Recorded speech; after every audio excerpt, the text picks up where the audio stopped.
ముఖ్యమంత్రి రేవంత్ రెడ్డి కాంగ్రెస్ పార్టీలో జాతీయ స్థాయి నేతగా కనిపిస్తున్నారు. కేవలం రాష్ట్రానికే పరిమితం కాకుండా కులగణన, నియోజకవర్గాల పునర్విభజన, జీఎస్టీ కౌన్సిల్ సహా అనేక జాతీయ అంశాలపై ఆయన చేసిన సూచనలు పార్లమెంటు సహా జాతీయ స్థాయిలో చర్చకు దారితీశాయి.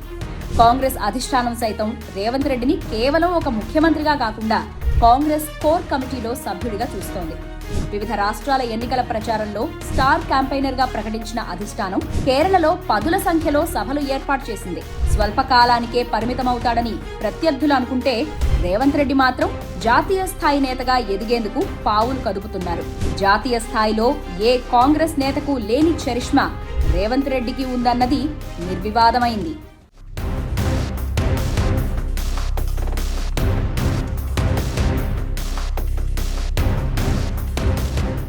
ఉద్యమంతో ఉర్రూతలూగించి రాష్ట్రాన్ని సాధించిన కేసీఆర్ నేతృత్వంలోని బీఆర్ఎస్ ను ఓడించి కాంగ్రెస్ ను అధికారంలోకి తీసుకువచ్చారు రేవంత్ రెడ్డి. అలాంటి ఆయన కేవలం రాష్ట్రానికే పరిమితం కాకుండా అధిష్టానం దృష్టిలో మంచి మార్కులు కొట్టేస్తున్నారు. దక్షిణాది నుంచి కాంగ్రెస్ వాణిని బలంగా వినిపిస్తున్న నాయకుల్లో రేవంత్ ముందంజలో ఉన్నారు. నరేంద్ర మోదీ నేతృత్వంలోని ఎన్డీఏ ప్రభుత్వం జనాభా లెక్కల్లో కులగణన చేపట్టేలా తీవ్రమైన ఒత్తిడి తీసుకువచ్చారు. కేంద్ర ప్రభుత్వానికంటే ముందే రాష్ట్రంలో కులగణనని విజయవంతంగా నిర్వహించి సూచనలు చేశారు. ఆ తర్వాత కేంద్ర ప్రభుత్వం సైతం జనాభా లెక్కల్లో కులగణన చేసేలా నిర్ణయం తీసుకుంది. గోవా, హర్యానా, బీహార్ ఎన్నికల్లో స్టార్ క్యాంపెయినర్ గా ప్రచారం నిర్వహించారు రేవంత్. ఇక కేరళలో జరిగిన ఎన్నికల ప్రచారంలో తెలంగాణ ముఖ్యమంత్రిగా ప్రాచుర్యం పొందారు. అక్కడి యూడీఎఫ్ తరపున పదుల సంఖ్యల సభల్లో రేవంత్ రెడ్డి ప్రచారం చేశారు. దక్షిణాది నుంచి కాంగ్రెస్ కు 2 ముఖ్యమంత్రులుంటే రేవంత్ మాత్రం ఉత్సాహంతో ఇతర రాష్ట్రాల ఎన్నికల ప్రచారంలో పాల్గొన్నారు. కేరళలో ఆయన చేసిన ప్రచారం కాంగ్రెస్ కు కలిసొచ్చింది. అస్సాం, పుదుచ్చేరి సహా ఇతర రాష్ట్రాల ఎన్నికలకు సైతం ఆయన ప్రచారానికి వెళ్లారు. అభివృద్ధిలో దూసుకుపోతున్న రాష్ట్రానికి నేతృత్వం వహిస్తూ ఇతర రాష్ట్రాల ఎన్నికల్లో పాల్గొనడం వల్ల రేవంత్ రెడ్డి చరిష్మా మరింత పెరిగింది.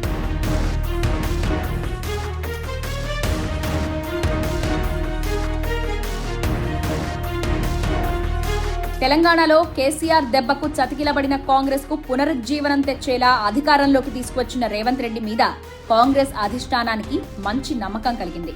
కేసీఆర్ లాంటి ఉద్దండుల్ని ఎదుర్కొని కాంగ్రెస్ ని అధికారంలోకి తీసుకురావడం మీద సోనియా, రాహుల్ లాంటి నేతలే కాకుండా జాతీయ కాంగ్రెస్ నాయకులు సైతం ఆశ్చర్యపోయారు. దక్షిణాది నుంచి తన వాయిస్ వినిపించేందుకు ఎప్పుడూ సిద్ధంగా ఉండే రేవంత్ రెడ్డి జాతీయ స్థాయిలో దక్షిణాది రాష్ట్రాల నేతగా పేరు తెచ్చుకున్నారు. ఇక నియోజకవర్గాల పునర్విభజన బిల్లుపై సైతం తనదైన శైలిలో సూచనలు చేశారు. దక్షిణాది రాష్ట్రాలకు అన్యాయం జరగకుండా ఆయన చేసిన సూచనపై పార్లమెంట్లో సైతం చర్చ జరిగింది. 1-2 సంవత్సరాలు మాత్రమే కుర్చీలో కూర్చుంటారని ప్రత్యర్థులు అంచనా వేయగా ఆయన మాత్రం కాంగ్రెస్ అధిష్టానం తల్లో నాలుకలా మారిపోయారు. జాతీయ స్థాయిలో పార్టీకి సిద్ధాంతపరంగా వ్యూహకర్తగా మారారు. తెలంగాణలో ప్రభుత్వాన్ని కుల మత రాజకీయాలకు దూరంగా నడుపుతూ అసలు సిసలైన కాంగ్రెస్ వాదిగా పేరు పొందారు.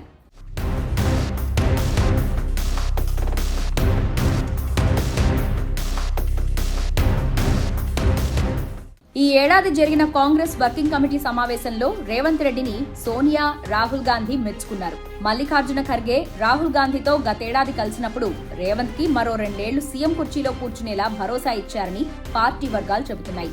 కేసీ వేణుగోపాల్ లాంటి నాయకులు సైతం తెలుగు రాష్ట్రాల్లో కాంగ్రెస్ పార్టీపై నిర్వహించే ప్రతి సమావేశానికి రేవంత్ రెడ్డిని ఆహ్వానించడం మనం గమనించవచ్చు. రేవంత్ రెడ్డి చెప్తే తప్ప ఎలాంటి నిర్ణయాలు తీసుకోలేని పరిస్థితిలో కాంగ్రెస్ పార్టీ ఉంది. 2025 గ్లోబల్ సమ్మిట్ తర్వాత కాంగ్రెస్ అధిష్టానాన్ని కలిసిన రేవంత్ రెడ్డి రాష్ట్రానికి తీసుకువచ్చిన పెట్టుబడులపై చర్చించారు.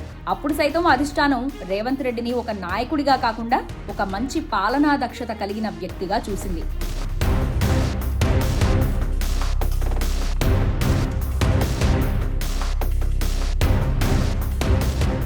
కాంగ్రెస్ అధిష్టానం సైతం రేవంత్ రెడ్డి పనిచేస్తున్న విధానాన్ని గమనిస్తోంది. ఆయన్ని కేవలం తెలంగాణకే పరిమితం చేయకుండా జాతీయ స్థాయిలో వాడుకోవాలని నిర్ణయించింది. అందుకు తగ్గట్టుగానే బీహార్, గోవా, హర్యానా రాష్ట్రాల ఎన్నికల ప్రచారానికి పంపించింది. కేరళలో అయితే రేవంత్ రెడ్డికి మామూలు క్రేజ్ లేదు. ఆయన పాల్గొన్న ప్రతి సభలో కార్యకర్తలు జోష్తో ఉన్నారు. దక్షిణాదిలో కీలకమైన తెలంగాణకు నేతృత్వం వహిస్తూ జాతీయ స్థాయిలో మంచి పేరు పొందారు రేవంత్ రెడ్డి. ఇది ఇలాగే కొనసాగితే కాంగ్రెస్ పార్టీలో కీలక నేతగా ఆయన మారే అవకాశం ఉంది.